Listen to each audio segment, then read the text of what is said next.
Welcome to the Mommylennials podcast, where we don't claim to have all the answers, just a willingness to figure it out. We're your hosts, Jocelyn and Lauren, proud girl moms and best friends sharing our take on mommyhood. Whether you're changing a dirty diaper, stuck in traffic, or just have a minute to yourself, we're so happy you're here.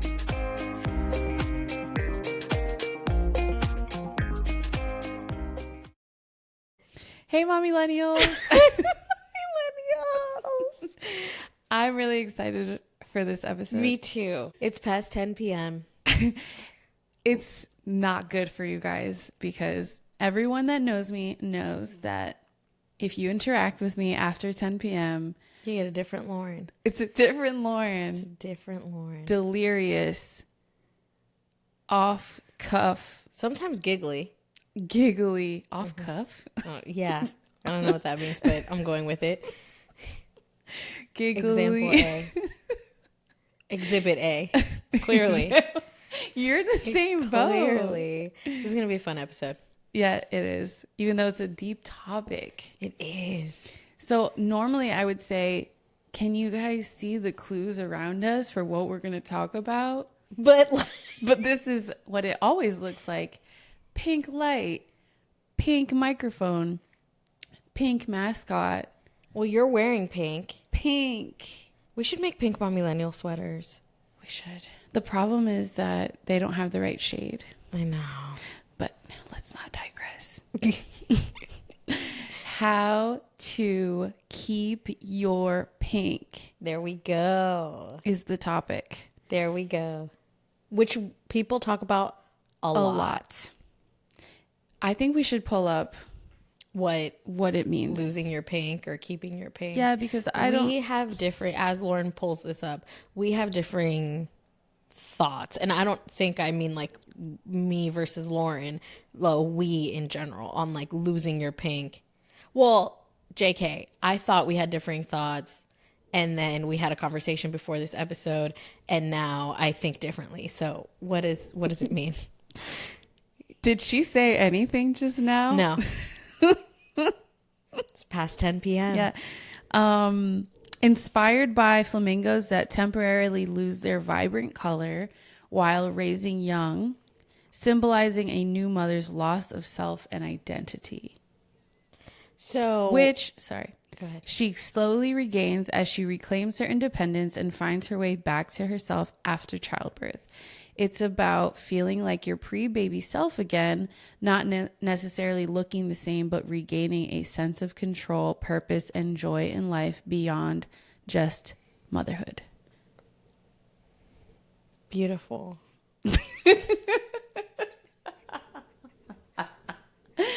What comes to mind? So I like the thought and the idea. It's hard for me to identify with it. Oh, now I remember our conversation. Because I personally don't feel like I lost my pink. I know a lot of moms do. Mm-hmm. And maybe a part of it is because I did feel really ready. Mm-hmm. I remember before I gave birth, I was like, this is as ready as I'm ever going to be. Mm-hmm. I was ready to transform. Okay. To start. I knew it was going to be a transformation. I knew it was going to be something that I had never experienced before. I knew there was a lot of unknown, and I felt really ready to embrace that. So I don't necessarily feel like I lost my pink. I feel like it changed shades. It faded a little bit. The vibrancy faded. I think it just became a different shade. So I say that before Aurora, I'm making this face because I don't think that's true. I was bubblegum pink. Yes. Right? Pre-Aurora, bubblegum pink. And then Aurora happened, and it's like a baby light pink. Okay. And then as she got older, it was like a deeper, richer pink. Okay. And now I'm like on my way to a more vibrant, deeper pink. Okay. I'll allow it. Yeah. For me. Yeah, it's different for everybody. I think you're absolutely right. Because for me, I lost it. I lost my pink With Mila. with Mila, but I didn't lose my pink with Layla. Which I didn't realize that you Lost my lost pink. your pink with Mila until Recently. right before this episode. Yeah. Yeah. Yes. Right. Because when we talked about filming this episode, we talked about the shades.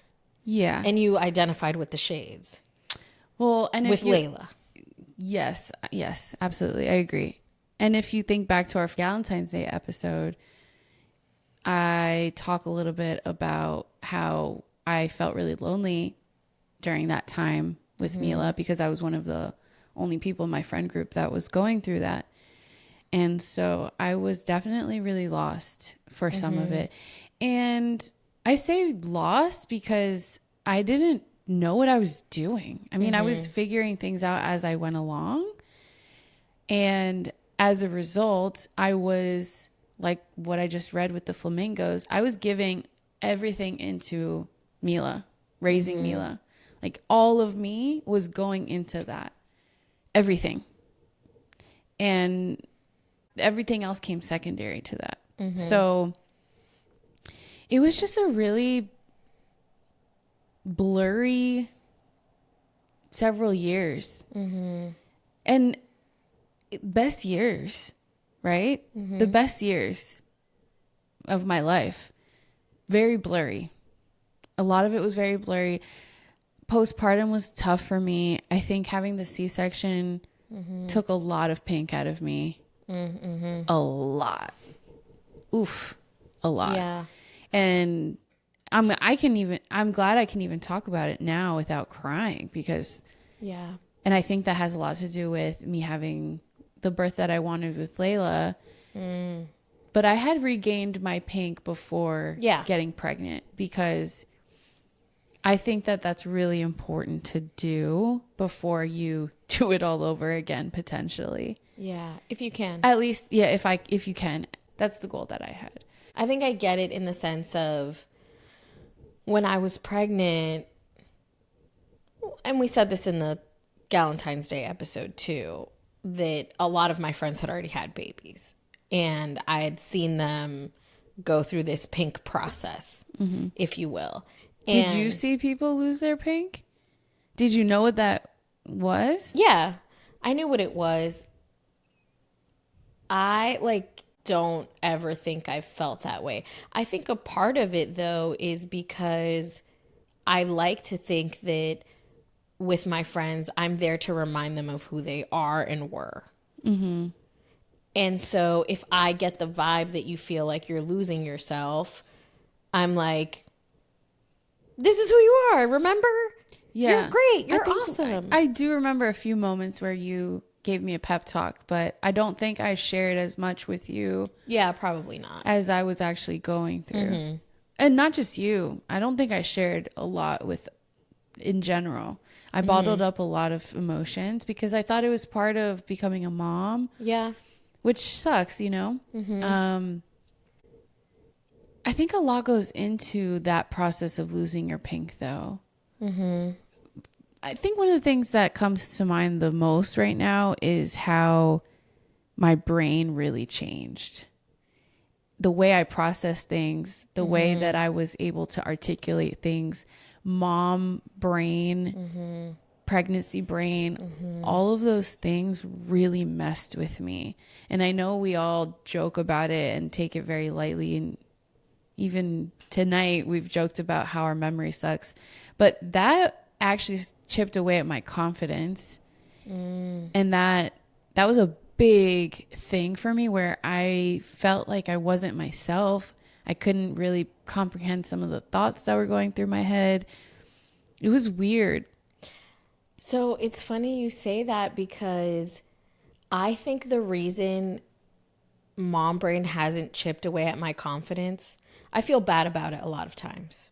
When we have conversations and sometimes neither one of us remembers or one of us, I feel bad. Yeah. Because I feel like I had a pretty good memory before having a baby. What doesn't make me feel bad about it, the reason I don't feel less confident is because when I first went back to work, I was having lunch with other work moms that I work with, don't work with me. I don't know how to make more sense of that. But I was having lunches, right? Like we do in DC. We have these lunches. And one of the moms that now I'm really close to said, we weren't talking about mom brain, but she said, being a mom will be your superpower. Your brain changes and you will automatically know what to prioritize, and everything else you will forget. That's so interesting. And that just gave me so much confidence, because when I do forget things, I'm like, it wasn't a priority. It wasn't a priority. It wasn't that important. If it was that important, I wouldn't have forgotten. So my brain can now magically prioritize everything that it's supposed to prioritize. But I think if she wouldn't have given me that piece of advice, I would feel much differently, because I used to remember everything. Well, and if we applied that to what I just said, it sounds like I was prioritizing the things that were important to me, which was Mila and raising her. Yeah. So everything else kind of took a back burner. And I don't think that that's a bad thing. I think that's just normal. Yeah. As moms, it's instinctual. It's really easy to do. Yeah. For the most Losing part. bits of, I think losing yourself is very easy to do as a mom. Keeping parts of yourself is really hard. So when we were looking at the definition, it was talking about going to your pre-baby self. And now with Layla, I'm trying to bite my tongue. why? I just don't agree that you ever go back to your pre-baby self. Agreed. Okay. That's what I'm saying. Yeah. That's what I'm trying to say. That I struggled with the process of losing the previous version of myself. I didn't know that that was going to happen. Obviously, we have an idea. It's a broad thing that we know will happen. But I don't know. I don't know why I thought I could fight against that and be the same person. And there's a lot of things that I decided to keep the same. Like I made a conscious effort of keeping. And that has a lot to do with the way that I showed up for people and whatever. But I lost the previous version of myself. And that's how it goes. And I saw that as a bad thing for some parts of it. And it's not a bad thing. And then the process of understanding that you will never have that version back again is a long one. And hard. It was really hard for me to realize that. Yeah. So when we talk about physical changes, for example, that's such a big one for me. I mean, I struggled so much with that. I know. The hair loss. I mean, I'm regrowing my baby hairs. Yeah. And I'm choosing to not let it affect me the way it did before. I'm making a conscious choice. But that's because I know how this goes the second way around. And I'm way nicer to myself now.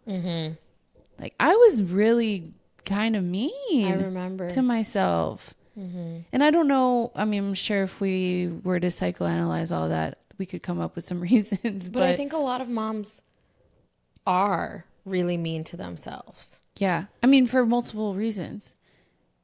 Like, for example, when I said we could psychoanalyze it, I think back to, not having the birth that I had envisioned for myself. And I didn't blame myself for it, but maybe I subconsciously was disappointed in myself, even though it was completely out of my control. Yeah, absolutely. I carried that with me for so long that it came out in different ways. Being pissed at my hair. Yeah. Being pissed at the clothes that don't fit me anymore. Not, losing the weight quickly enough. Yeah. I think I've had a lot of friends that I've had to give, not have to, but that I've given a pep talk to on, yeah, your body is different, but you grew a whole ass baby. You've given me that pep talk. Like, you grew a baby, you nourished a baby, you birthed a baby. Your body's going to change. And all that does, like, let's embrace these changes because that body gave you that baby. And it changed, and we should be proud of the changes because we had babies. But I blame the world that we live in. Oh, for sure. You know, maybe a part of me, my old self, would blame myself, but now where I'm at, looking back at all of that and how confident I am now in my journey postpartum,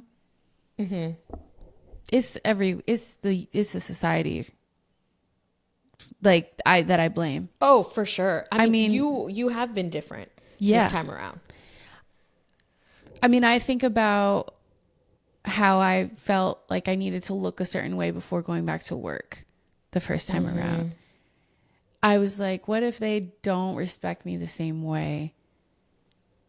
People are looking at me and watching me go through postpartum. And I just felt like I was always on stage for work, for my family, for my friends.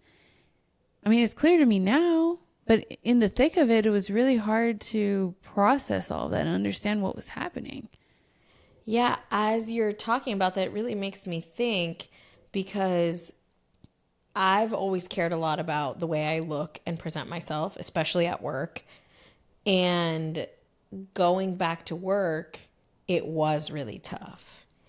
And I don't know if consciously I thought, will people respect me? But subconsciously, for sure. Yeah. I remember feeling like I looked really cheap. And I wanted to, and I felt like moms should look more expensive. I don't know if that makes sense, but I remember feeling that way. And I did a lot of shopping. When I went back to work, I did a lot of shopping because my whole body had changed. And that is one thing you can't prepare for in the sense of buying clothes because you don't know what size you're going to be. You don't know what's going to look good on you because things that look good on me now are things that would have looked horrible on me before I had a baby. And now I'm like, dang, girl, you look fire. But you have to do a lot of experimenting to get there. And it's really uncomfortable. It can be really uncomfortable. It can be. You're right. It can It be doesn't really always have to be. You have to be in the right headspace. Because I remember trying, I've always tried to embrace the body that I'm in. And I remember being in the fitting room, getting sizes that were a lot bigger than what I normally wear and figuring out, is this body dysmorphia? Is this actually my size? And when I'd start getting caught up, I'd be like, you had a baby. All you're doing is trying to dress a different version of yourself. And not only is it sizing, but I felt like a different person. So, and this is a conversation we've had briefly too, trying to find my new style. Because I didn't identify with the way that I dressed before in a couple of ways. The biggest one for me was the change in my boobs and how I felt towards my boobs and showing them. Yeah, I remember. I don't show them basically at all anymore. I just feel differently about them.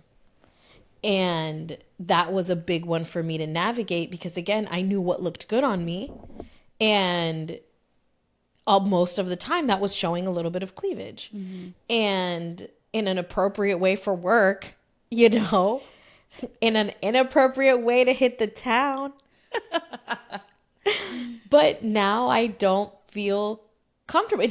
It just doesn't feel like me. Yeah. It's a different version of me. And that one was really hard for me to wrap my mind around. And how much they've changed. I feel like my boobs are still changing.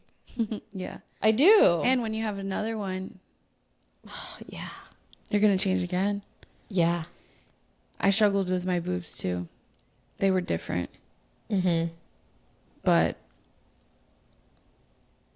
I, similarly to what you always remind yourself of with your whole body, with my boobs, I'm like, I'm literally giving life to children. So it's all right. Yeah. It is fine. It's gonna be okay. Yeah. But I think back to why, or during the time that I struggled the most was also huge in bounce back culture. Like bounce back culture was really prevalent on social media, at least for me. Maybe it was just hitting my algorithm. I don't know, but it was in my face. So I think it's interesting to think back to that time, because bounce back culture was so in my face and always on my mind. And now fast forward, I don't know if bounce back culture is still, I think we're on two different algorithms, so I don't know, alive. I think there's a lot of people that have in the last few years that have really pushed back on that. I hope so. And I'm so happy about that. But aside from social media and what social media puts out there and brainwashes I also think you're us. much more intentional about social media now. True. Than you were back then. Absolutely. My closest friends know. I mean, I went on a hiatus that changed my life, but going into things with Layla, I have not been so obsessed around the physical aspect of getting my pink back. Yeah. So getting my pink back after Mila was born was big time physical related. This time around, I'm way more well-rounded. It's not physical as my number one. For me, it has been my mental health. Going back to me feeling like I can't articulate my thoughts, that's something that's really important to me. Yeah. And we joke around about how we show up on this podcast, and sometimes we yap so much and we don't articulate things in the way we really want them to come off. But it's really important for me to not lose that skill. Yeah. And then just emotionally, that's such a big part of getting my pink back this time around. Just being more regulated. I think a lot about how I'm showing up for Mila, who's watching me, and how I go through life. We're role models. Yeah. You know, it's just different. And I don't know, it's something that has really made me just take my time with more and be more intentional. Also, there's things that we do that contribute to that, right? So like hanging out with friends allows for us to get our pink back. Yeah. Oh, yeah. Reminiscing, swapping old stories, sharing good memories. It reminds us of a previous version of ourselves, but like good times. Because sometimes we do need to remember who we were before to figure out who we are now. Yeah. You know? Yeah. Yeah. Because you do sometimes want to pull from that version and say, I really like that part of me back then, and I kind of want to bring that back into how I do things and how I live my life now. Maybe that was a lot more of a fun side that I don't have as much of anymore. Like I want to be more fun, right? Or mindful. I think that's a big one for me is mindfulness.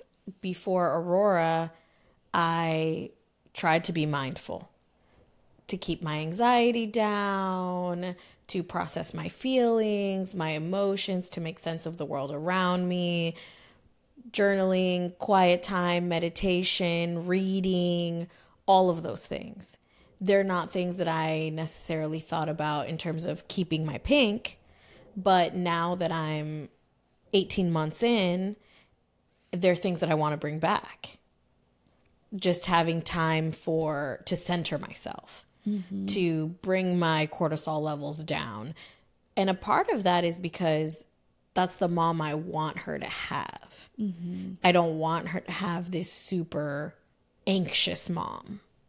I want her to have a mom. I want to be able to model that for her.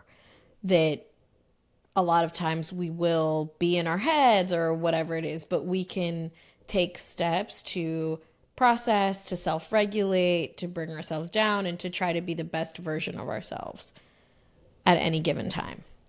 Absolutely.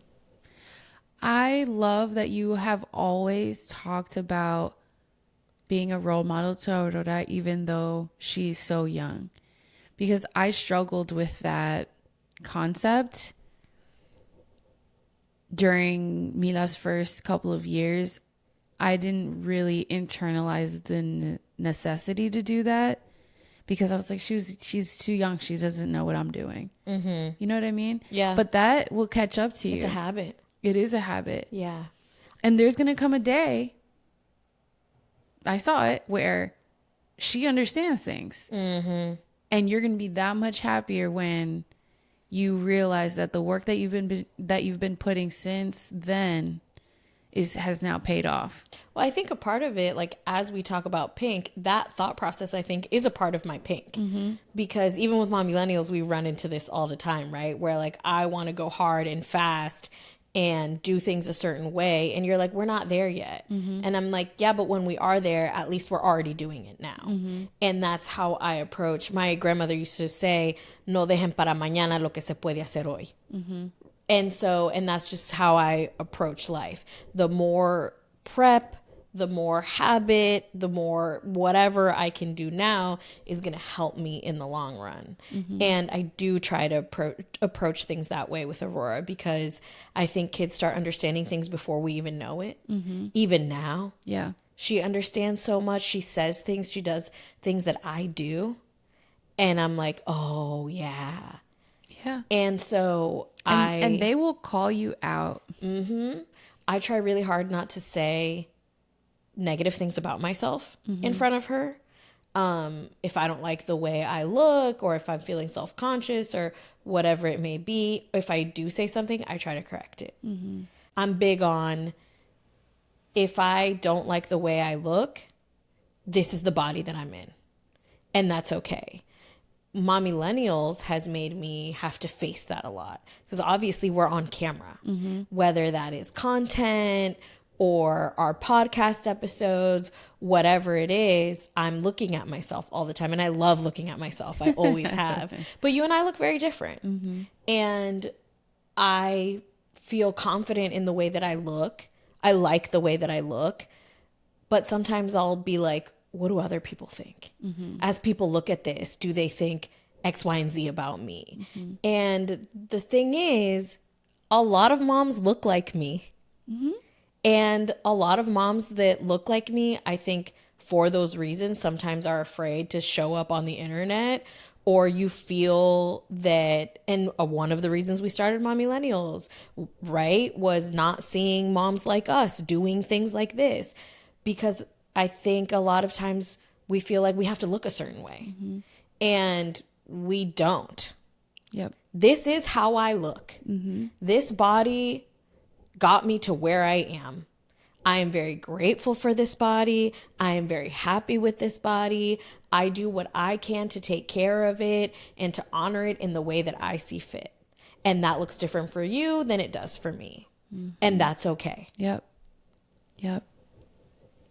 And everybody else out there struggling, honor your body. Yes, because the reality is, I'm sure everyone is struggling in some way, shape, or form. Yeah. And if you are not, girl, good for you. Share the tips. Share the tips, because, and yes, good for you. But I think the struggle that I say is not just with that, right? What we just talked about.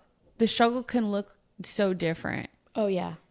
Outside of physical, even emotional, just the world around us looks different and feels different. You know, it's heavy stuff. Absolutely. But going back to how we're showing up for our girls, I mean, that's one of the biggest responsibilities I think we carry as moms to girls. Yeah. Is the importance behind everything we just said. Mm-hmm. And if we're not taking care of ourselves, then we're not able to take care of them. What do you feel like you do to enhance your pink? What does that look like for you? It looks like reconnecting with myself and the things that I feel the most joy doing. Mm-hmm. So I used to love writing. Yeah. Thought I was going to write a book. Really want to write a book. Still there. Still possible. Yes. Maybe I'll have that more prevalent in the future, that desire. I love reading. Mm-hmm. And I haven't been able to do that as much as I would like to. Jocelyn made me embark on this journey during my maternity leave. And all I envisioned for myself before this was sitting on the couch when the baby's napping and reading a book. This is so much more fun. This is so much more fun. No, I'm She's kidding. trying to convince herself. No, it is. I do miss reading though, because I love getting lost in stories. I love getting lost in a book. I love that. It just makes me feel really good. The fitness aspect, is really important to me. She's a Peloton girly. Yes. Follow me at let's do a joint ride together. Shout out to the Pelo Latinas out there. Hashtag. Anyway, Peloton is really big because I did Peloton while I was pregnant. I got a Peloton before I got pregnant, used Peloton throughout my pregnancy, and thankful to the instructors that have become pregnant. Yeah. Because I've been able to follow in their footsteps and feel motivated, etc. But a big one for me currently is my relationship with food. Oh, yeah. And fixing that. Mm-hmm. I've been working with a nutritionist, and that was a really big step for me because I was a little bit in denial around. It's weird. I say that I was a little bit in denial about it, but I also was very aware of it at the same time, where I knew I had a weird relationship with food. Mm-hmm. It wasn't a horrible one, but it wasn't a great one. It was a complicated one. And I thought I was going to be able to figure it out on my own. Just didn't think that I would need the extra help.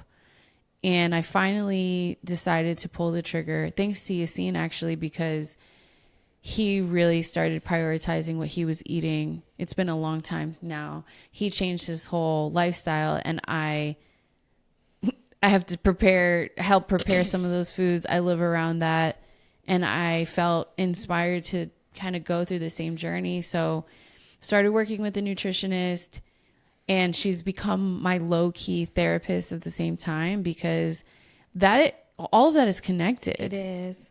Right? Yeah. And it's been really fulfilling to make better choices. Mm-hmm. Because it actually helps me feel more connected to myself. Oh, I love that. Which is very interesting, because I used to connect to myself through food, which is, it's just different, right? Mm-hmm. So that whole thing has evolved a lot. But really just paying attention to what my body needs. Mm-hmm. And that could include my brain. Mm-hmm. If it's sleep, I'm prioritizing sleep. Yeah. If it's eating better foods, I'm prioritizing eating better foods. If it's moving more, do it. If I need to go to the chiropractor, go. If I need to spend some time with friends, I'm setting that up. Yeah. If I need a massage, I'm making the time. I love this journey that I'm on. Mm-hmm. And as I make every decision, all those little things, those little baby steps, they add up. And I'm so grateful to have the support system that I have that understands the importance of Yeah.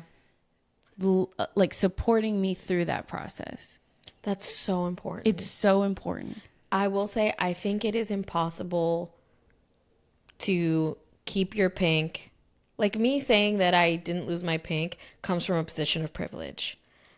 I think it is impossible to keep your pink, enhance your pink, whatever, without a support system that allows you to do that. Mm-hmm. Because someone needs to help you with the kids to work out. Yeah. Needs to support you in your nutrition journey. Allow you to make the time to do all of these things. Because, of course, moms are almost always the default parent. For me, that looks like, when I was pregnant, I knew I always wanted to do my hair and makeup. It's what I do regularly. I rarely go out of the house without my makeup, a little bit of makeup, my hair looking somewhat okay. And I wanted to make sure that I didn't lose that. That takes a lot of planning. Absolutely. In the early days, it looked like me learning to do my makeup with one hand or wearing Aurora in the wrap while I did my hair. Now it looks like her having her own makeup brushes to do her makeup while I do mine, or letting her rub things. But it takes a lot of planning. Mm-hmm. A lot of times when we could get out of the house in 30 minutes by just getting her ready, it's an hour and a half, because I can't get ready in the 20, 30 minutes that I used to, because she's usually there. Mm-hmm. And so it looks like that, or it looks like Steve, someone in my family, my sister, my friends, coming over to help with Aurora while I get dressed. Clothes. A lot of times my sister goes shopping for me. Because she knows how important that is. Mm-hmm. So we had a quinceañera a couple weeks ago, and everybody in my house was sick. I didn't have time to go shopping. None of my dresses fit. Well, the ones that fit are for the summer. And she spent the whole morning in the store. Wow. Finding things that she thought I would like, and brought a bunch of things to the house. And while Aurora napped, we tried them on. We tried to make them work. We see how we could do it. And then she woke up and my sister was ready to take her, and Aurora wasn't having it. So the rest of that was me figuring out how to finish getting ready while she's crying if I'm not holding her. Mm-hmm. And that's really hard. Mm-hmm. And I remember I left and I was feeling really down about myself. I wasn't wearing the bra I wanted to wear. I wasn't wearing the Spanx I wanted to wear, because she wasn't letting me get ready.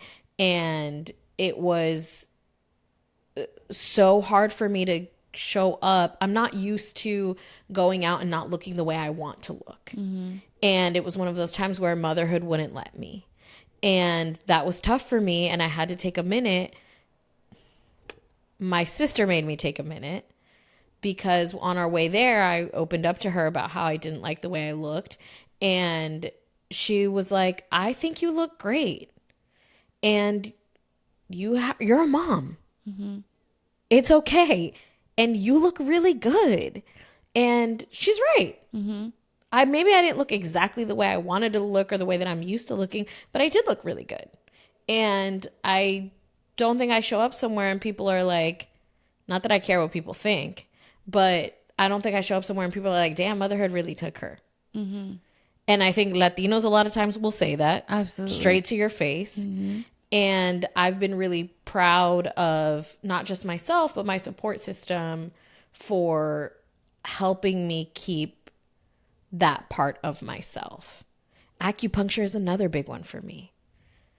I don't feel like myself if I'm not going to acupuncture. Mm-hmm. And that takes making sure I have a nanny or some sort of caretaking for Aurora, making sure we have the budget for it, because not all insurances cover acupuncture. They don't cover it all the way. I already have an acupuncturist that I like. Like, there's so much to it, right? But making sure that Steve makes room in our budget for me to do that, which I'm extremely grateful for. And that is another one of those mindfulness times for me, because when I talk to people about acupuncture and they're maybe not sipping the tea, I'm like, at a minimum, it is 30 minutes to an hour of no distractions, just me. And we never get that time as moms. My phone is away. I'm naked. And I can't do anything but listen to the soothing sounds that they're playing and focus on breathing, resting, and relaxing. And it helps me show up as a better mom. Totally. I have so many thoughts. Give them to me. Going back to the hair thing, that's another one for me. I get my hair done every 6 weeks. Shout out to Emmanuel at Nopal Studios. He's amazing. I've been going to him before I had kids, while I was pregnant, postpartum. And I honestly, like, he deserves a huge shout out because he has become a built-in therapist, as most people do with their hairstylists. We've talked about so many different things that I haven't even talked to friends about, just because it's such a safe space and you're there for 2.5 hours of uninterrupted time and you just get there, right? And he's a fellow Cap. Just saying, it makes a big Mom Millennials supporter, fan. Yes. And most importantly, he has accepted and empowered and uplifted me through every stage. He has said nothing but kind things about the way I look. He gets me feeling confident again once I get my hair done. I truly believe it when he says it. He probably says it to all his clients, but I believe him when he says it because I can tell it comes from a really true place. What does he say? He just always says, like, you look great and you look like you're handling everything so well, and ooh, like she's getting it back or whatever, like that hairstyle looks great on you. Or he comes with ideas on what we could do to make me feel more confident. I literally just went to him last week and I was telling him I hate my baby hairs and they're driving me insane and it's not helping my confidence.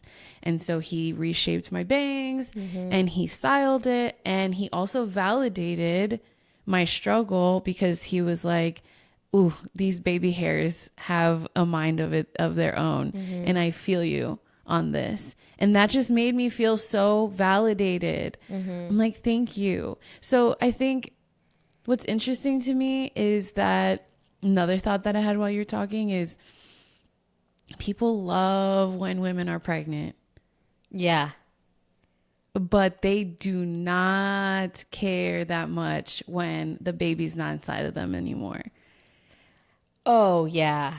And I'm talking general, not the people in our lives, whatever. Yeah, like society. Society. Yeah. I'm just like, dang, you have no idea how hard it is for us to navigate all of these things as a new mom.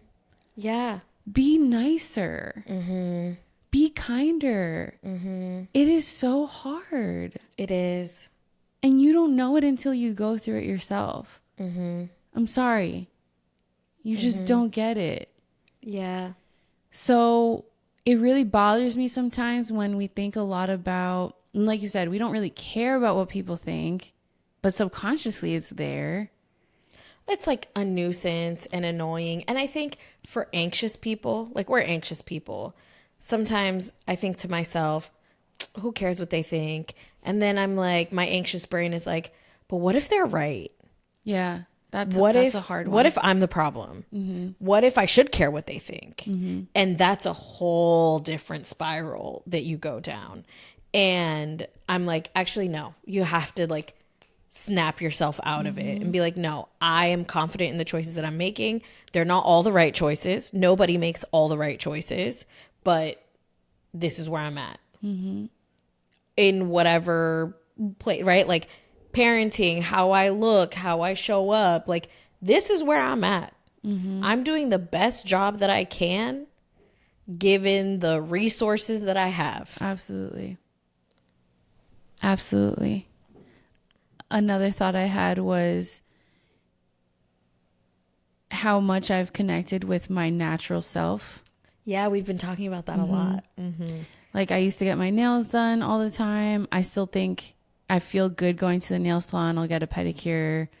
It makes me feel good. But my nails, I'm embracing them in their natural state. I don't wear, I mean, I never really was someone who wore a lot of makeup. Yeah. But when I don't have to, most of the time, I mean, putting stuff out there for mom millennials and people seeing my bare face with no makeup on at all, and me not even really thinking twice about it, has been really fulfilling for me, because that's something I would have struggled with a few years ago, for sure. Yeah. And I think when we talked about starting Mom Millennials, that went through my head. I'm like, am I going to go back to those days of caring a lot about how I look on social media? And again, going back to being in tune with myself, I was able to ask myself that question, process it, think about it, take the time I needed to understand where I was at in that journey, and then come back and say, no, I think I'm good. Like, let's do it. Right? Yeah. And I love that so much. Like, I love that it's a journey, and we're going to continue to get more confident every step of the way. I'm excited about our journey, brightening our pinks, Changing the shade. changing the shade. Yeah. I'm here for it. Yeah. And before we end this episode, I just want to say to all the mommies who are struggling with finding their pink, hanging on to their pink, re-brightening your pink, don't be afraid to ask for help. I think there's a lot of really tough moments through that journey. And sometimes that looks like professional help. And sometimes that means hitting your friend up and being honest with them and saying, hey, I need help. Remind me why I'm great. Please. Yeah. I mean, I told you this earlier. I said this week I'm going to need to lean on you a little bit harder with my confidence because I'm feeling anxious. Yeah. And I know you're going to do that for me. And I think every mom deserves someone in their lives to do that for them. I agree. I think asking for help looks like so many different things. Absolutely. So figure out what that looks like.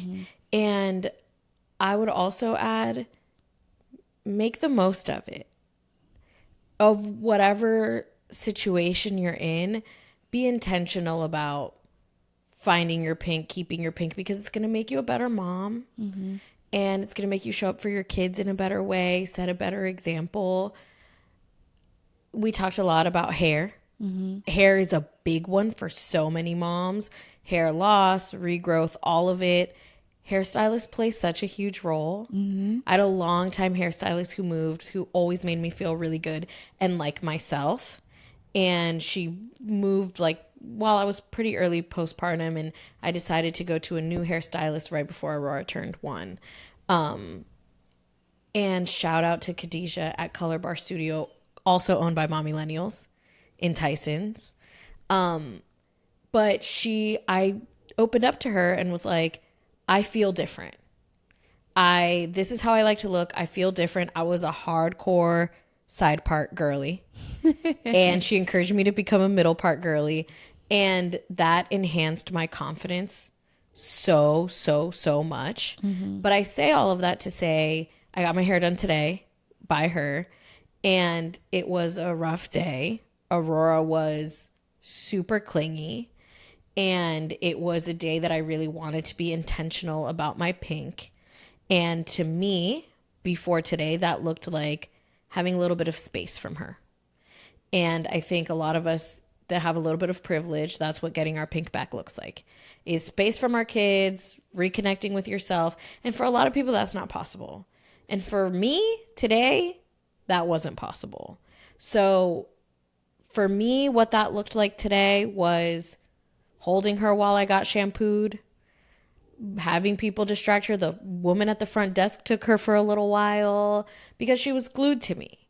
And I had to really be intentional and be like, okay, this is still going to make me feel good. I'm doing this so that I look and feel my best and am a better version of myself. And it's okay that she's here with me. I'm a mom now. This is who I am. And I can choose to let her being here and me not having my space like I thought I was going to have, like I wanted. I can choose to let that bog me down and keep me from brightening this shade of pink. Or I can choose to embrace it, have fun with it, and remember that one day she'll be sitting in the chair next to me and we'll be doing this together. I love that reminder. Because at the end of the day, we are actively trying to get our pink bag so that we can show up better for our kids. Mm-hmm. They can be around during that process too. Yeah. It doesn't always have to be away from them. Yeah. And it's important for them to see that too. Absolutely. Mm-hmm. Absolutely. Yeah. Oh, yay. This episode was so special. I know. It like touched my heart. Mm-hmm. So good luck to everyone out there trying to get your pink bag. And if you feel like you've lost it, I would argue that it is just a very, very, very light shade. I love that. Let's turn up the brightness. There we go. Mommies. Like Aurora's DJ set says, turn it up to 10. Follow the DJ. Okay, we're done here. Love you. Thanks for listening. Thank you so much for listening and being a part of the Mommillennials community. If you liked this episode, hit that follow button, connect on our socials, and don't forget to share with other mommies. Want more? Head to our website, read our blog, grab some merch, and check out our other episodes. Until next time, bye.